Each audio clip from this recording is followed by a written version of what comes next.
सोनम रघुवंशी ने आखिरकार कोर्ट में अपनी चुप्पी तोड़ दी है और जो सच उसने उगला है वह वाकई रोंगटे खड़े कर देने वाला है। अब लगने लगा है कि यह मामला फांसी की तरफ बढ़ रहा है, क्योंकि सोनम ने कबूल किया है कि राजा रघुवंशी की जान कोई हादसा या अकेले रची गई खूनी साजिश नहीं थी, बल्कि एक सोची समझी साजिश थी। इस बयान के बाद इस केस में एक बहुत बड़ा मोड़ आ गया है, एक ऐसा खुलासा जिसने पुलिस से लेकर अदालत तक सबको हैरान कर दिया है और लोग अब खुलकर कहने लगे हैं कि सोनम को कड़ी से कड़ी सजा मिलनी चाहिए। इस पूरी कहानी की शुरुआत इंदौर से होती है, जहां 11 मई को राजा और सोनम की शादी हुई थी।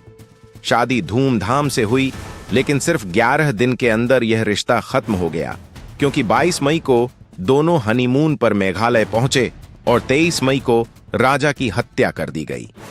पुलिस जांच में सामने आया कि सोनम की पुरानी जिंदगी में राज कुशवाहा नाम का एक शख्स था, जो उसका पुराना बॉयफ्रेंड था और दोनों के बीच पहले से संबंध थे। शादी के बाद भी दोनों लगातार बात कर रहे थे और जैसे ही सोनम की शादी हुई, उन्होंने राजा को रास्ते से हटाने का प्लान बनाया ताकि दोनों आराम से अपनी जिंदगी साथ बिता सकें। 22 मई को राजा और सोनम मेघालय पहुंचे, स्कूटी किराए पर ली और वैसाडोंग वाटरफॉल्स की तरफ निकले।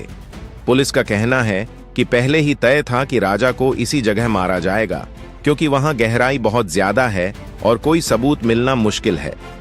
सोनम ने राजा को धीरे धीरे ट्रैक पर नीचे ले जाने में मदद की और तभी अचानक 3 लोग वहां पहुंचे और राजा पर हमला कर दिया।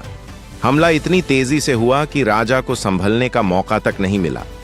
पुलिस ने जब जांच शुरू की तो सबसे पहले शक सोनम पर ही हुआ, क्योंकि उसके बयान बार बार बदल रहे थे।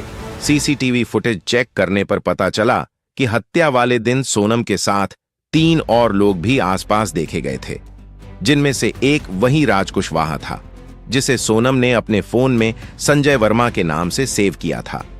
मोबाइल लोकेशन से साफ हुआ कि सोनम और राज की बात हत्या से कुछ घंटे पहले भी हुई थी और दोनों लगातार संपर्क में थे। पुलिस को सबसे बड़ा सबूत तब मिला जब उन्होंने क्राइम सीन को दोबारा रिक्रिएट किया, जहां सोनम को दोबारा उसी जगह ले जाया गया। सोनम शुरुआत में चुप रही, लेकिन जब उससे पूछा गया कि उसके साथ कौन था और हमला किस दिशा से हुआ, तो वह घबरा गई और उसने कबूल किया कि वह घटना के समय वहीं मौजूद थी और उसके इशारे पर ही हमला किया गया था, क्योंकि वह राजा को हटाना चाहती थी।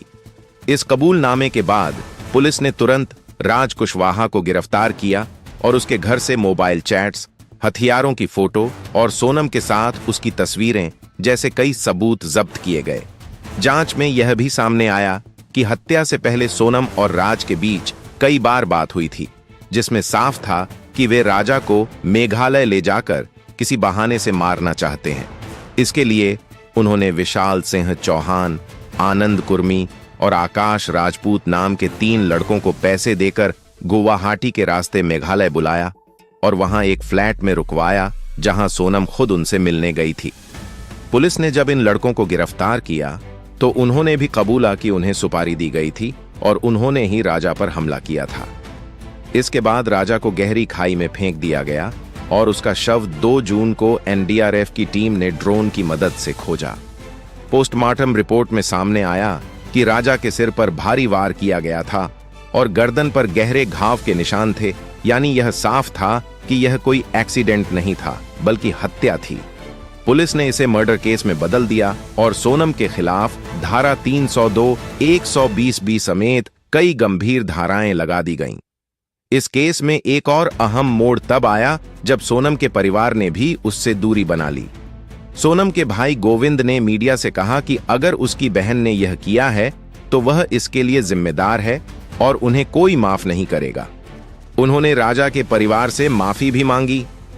राजा की मां उमा रघुवंशी और पिता अशोक रघुवंशी का कहना है कि उन्हें पहले से शक था कि सोनम कुछ गलत कर रही है, क्योंकि शादी के बाद उसका व्यवहार बदल गया था और वह बार बार अपने फोन में बिजी रहती थी।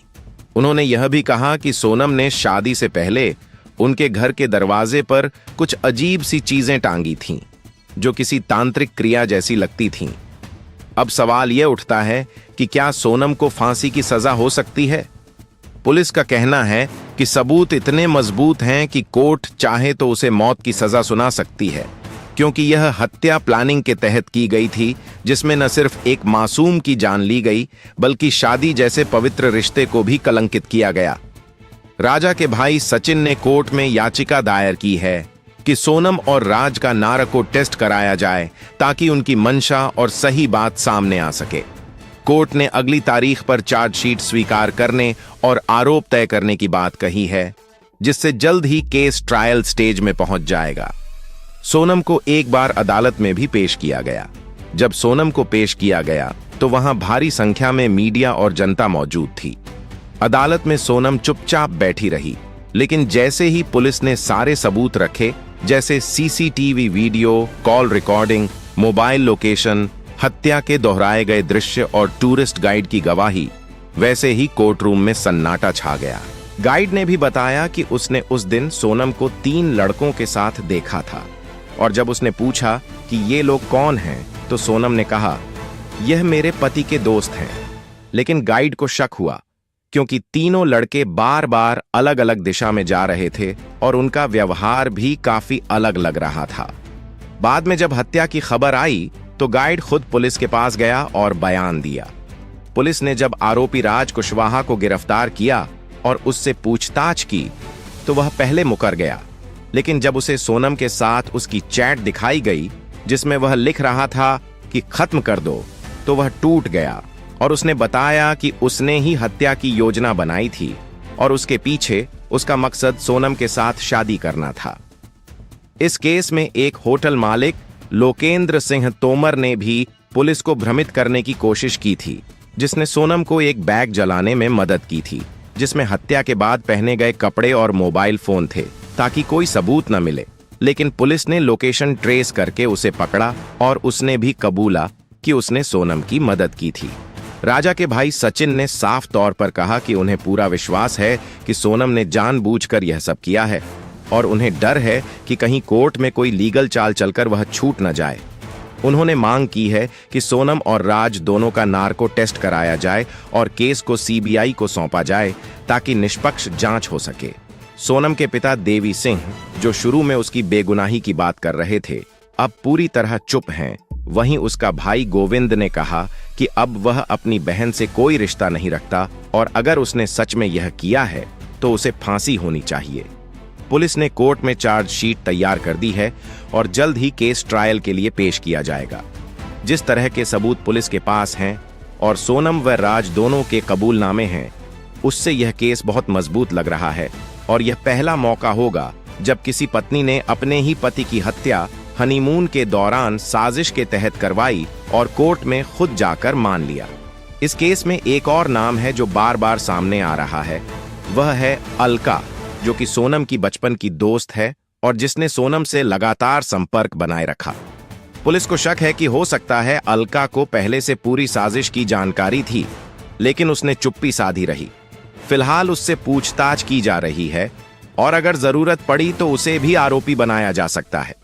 अब जब कोर्ट में यह सब सामने आ चुका है तो यह सवाल हर जगह उठ रहा है कि क्या इस केस में फांसी की सजा दी जाएगी, क्योंकि यह हत्या बेहद क्रूर तरीके से की गई और सबूत बेहद पुख्ता है।